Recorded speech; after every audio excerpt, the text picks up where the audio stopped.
안녕하세요. 잘 지내시는지요? 오늘도 이렇게 온라인으로 여러분과 만나 뵙게 되어서 반갑습니다. 건강하게 잘 지내시죠?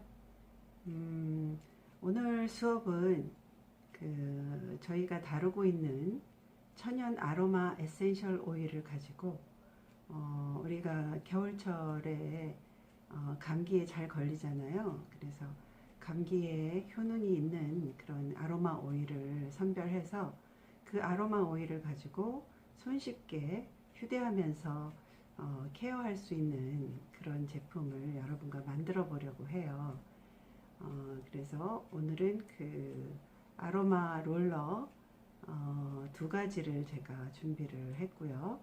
한 가지는 우리 감기 걸려서 코가 막히거나 했을 때 아기들도 마찬가지지만 코 밑에 이렇게 발라서 발양을 하게 해서 호흡기라든지 비염 이런 쪽에 도움이 되는 그런 롤러를 만들 거고, 또 하나는 사춘기도 그렇지만 성인들도 가끔 그 여드름이라든지 이런 트러블 뾰루지 같은 것들이 많이 생겨서 고민하시는 분들이 많아요. 그래서 그런 그 트러블이 난 부위에 그 부분만 이렇게 케어할 수 있는 그런 화장품류인데 쉽게 손으로 스틱형으로 만들어서 이렇게 그 부위만 바를 수 있는 롤러 하나를 더 추가를 해서 여러분과 만들어 보려고 합니다.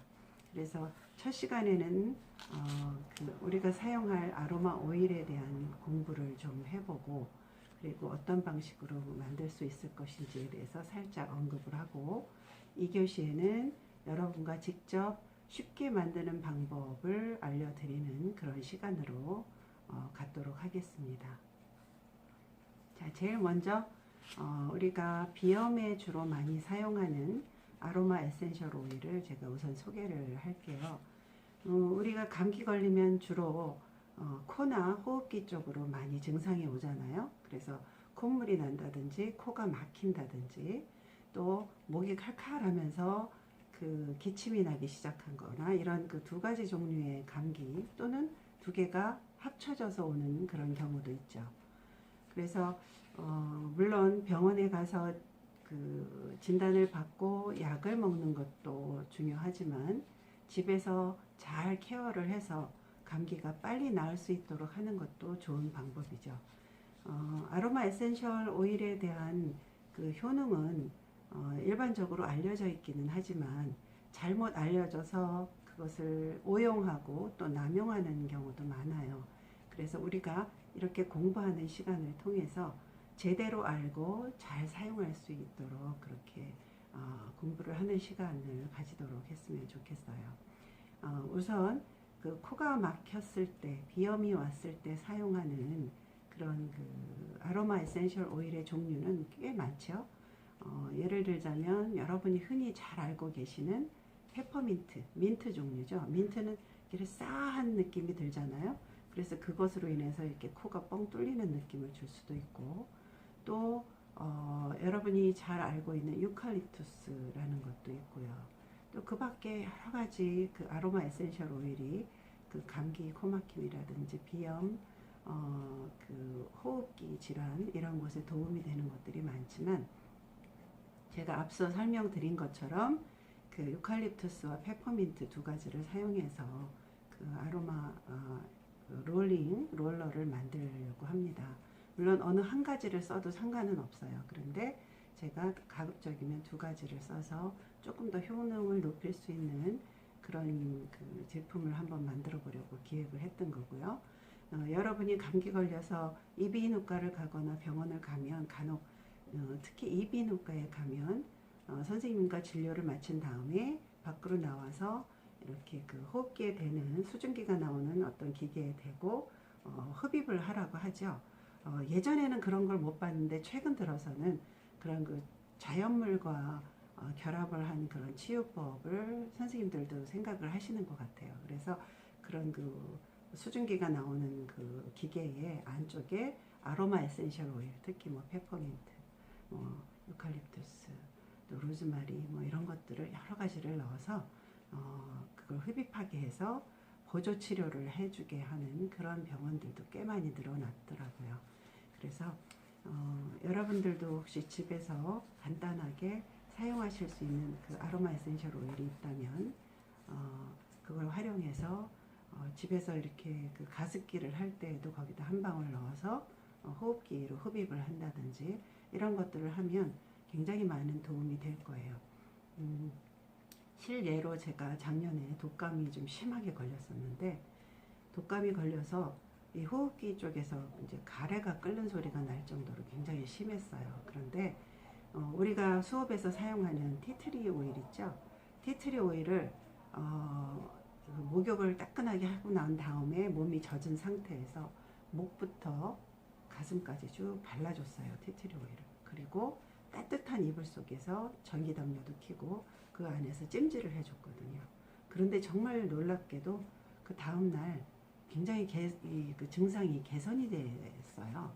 그래서 의사 선생님께서는 저보고 굉장히 심해하기 때문에 새벽에 혹시 안 좋으면 응급실을 가야 된다라고 할 정도로 심했었는데, 그 요법을 같이 약을 복용하고 그 티트리 아로마 오일을 가슴에 직접 바르고 해서 찜질을 하는 그 시간을 보냈더니 증상이 빠르게 완화가 되는 것들을 제가 경험을 했거든요.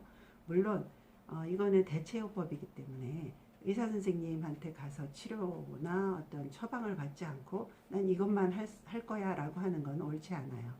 보조요법으로 하는 거기 때문에 여러분도 집에서 그런 방법으로 해보시면 좋고, 지금 제가 말씀드린 것처럼 티트리 오일은 우리 몸에 직접 발라도 되는 몇 가지 안 되는 오일 중에 하나예요.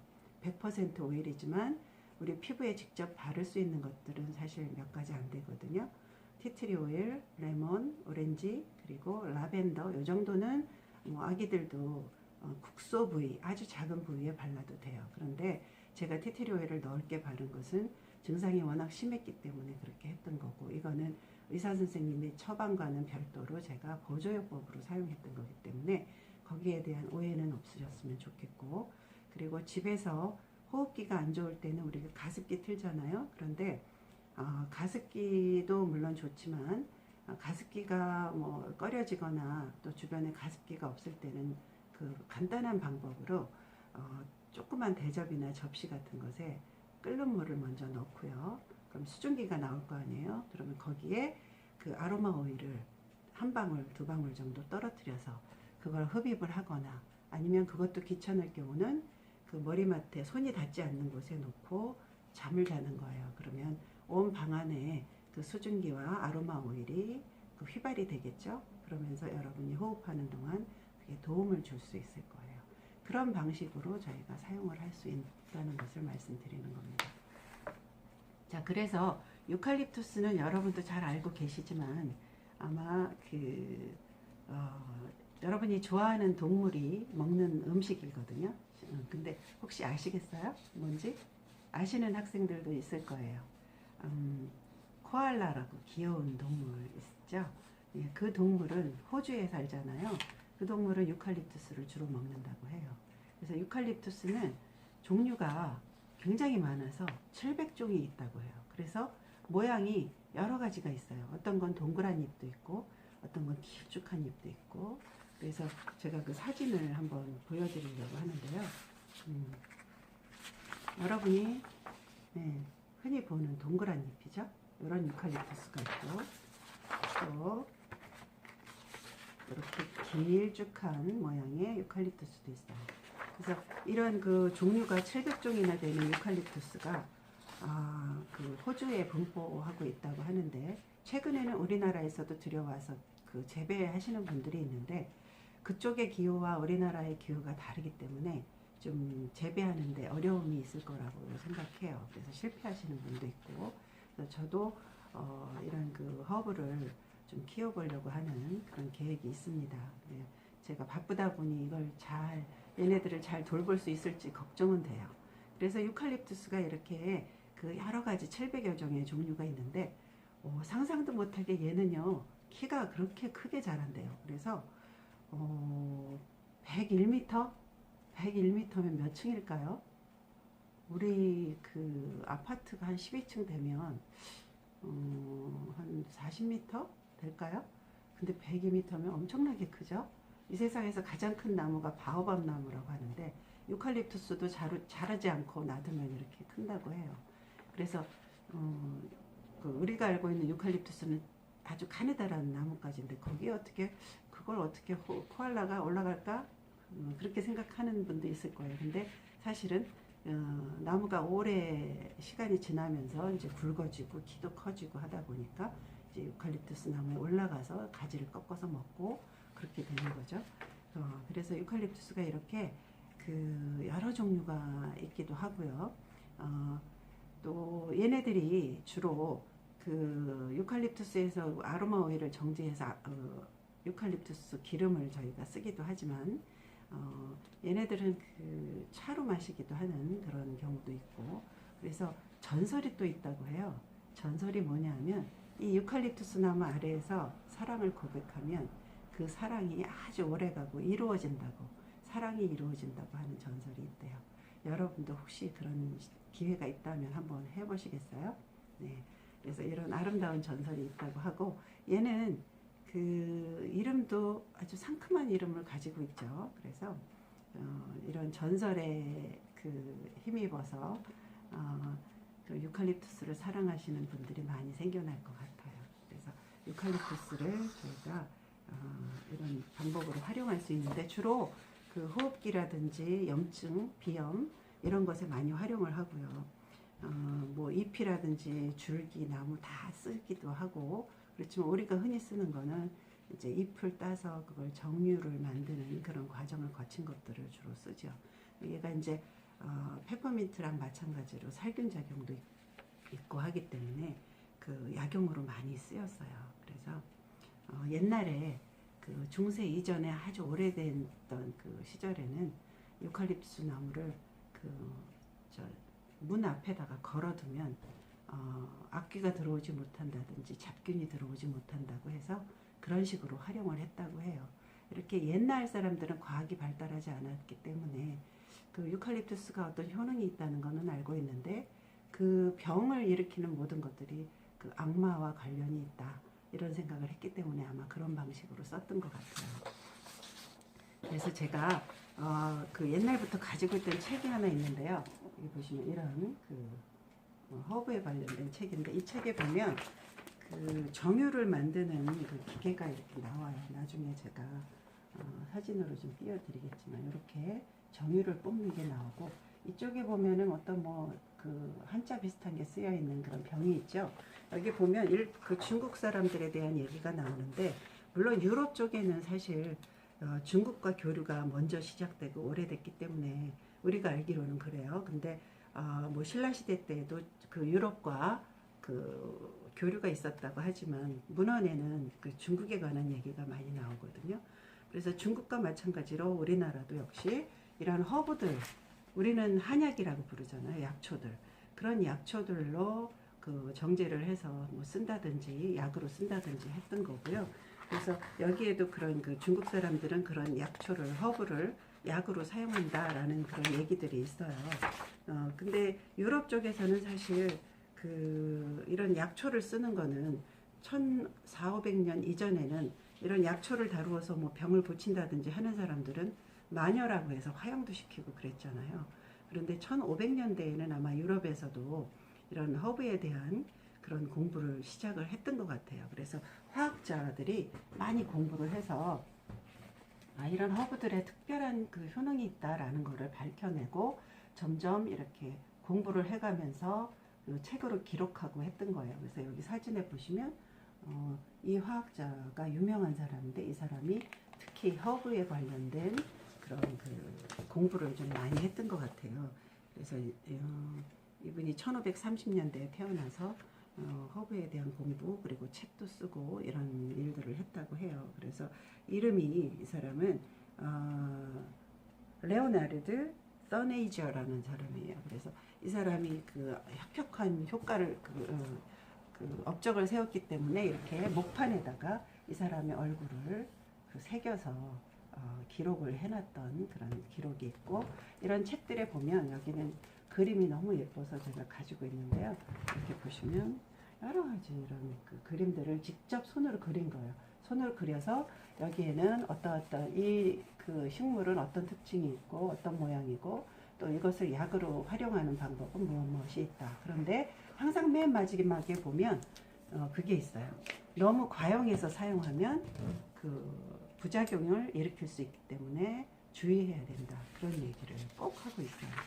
뭐든지 그래요. 그리고 간혹 아로마 에센셜 오일도 그 너무 지나치게 많이 쓰는 분이나 또는 그 이걸 직접 에센셜 오일을 먹는 분들도 있어요. 간혹 그런 제품을 파는 분도 있는데 물론 저희가 사용하는 것과 먹을 수 있다는 그 아로마 에센셜 오일은 똑같아요. 근데 그것을 먹는 것은 저희가 권장하지 않아요. 왜냐하면 100% 농축된 것을 아무리 희석해서 먹는다고 해도 굉장히 많은 양이에요. 우리가 호흡하는 것과 또 먹는 것과 다르거든요. 그래서 절대로 먹는 것은 제가 권하지 않고요. 그 먹는 방법을 해서 시간이 지나면 얘가 간에 굉장히 무리가 돼서 간을 다치게 돼요.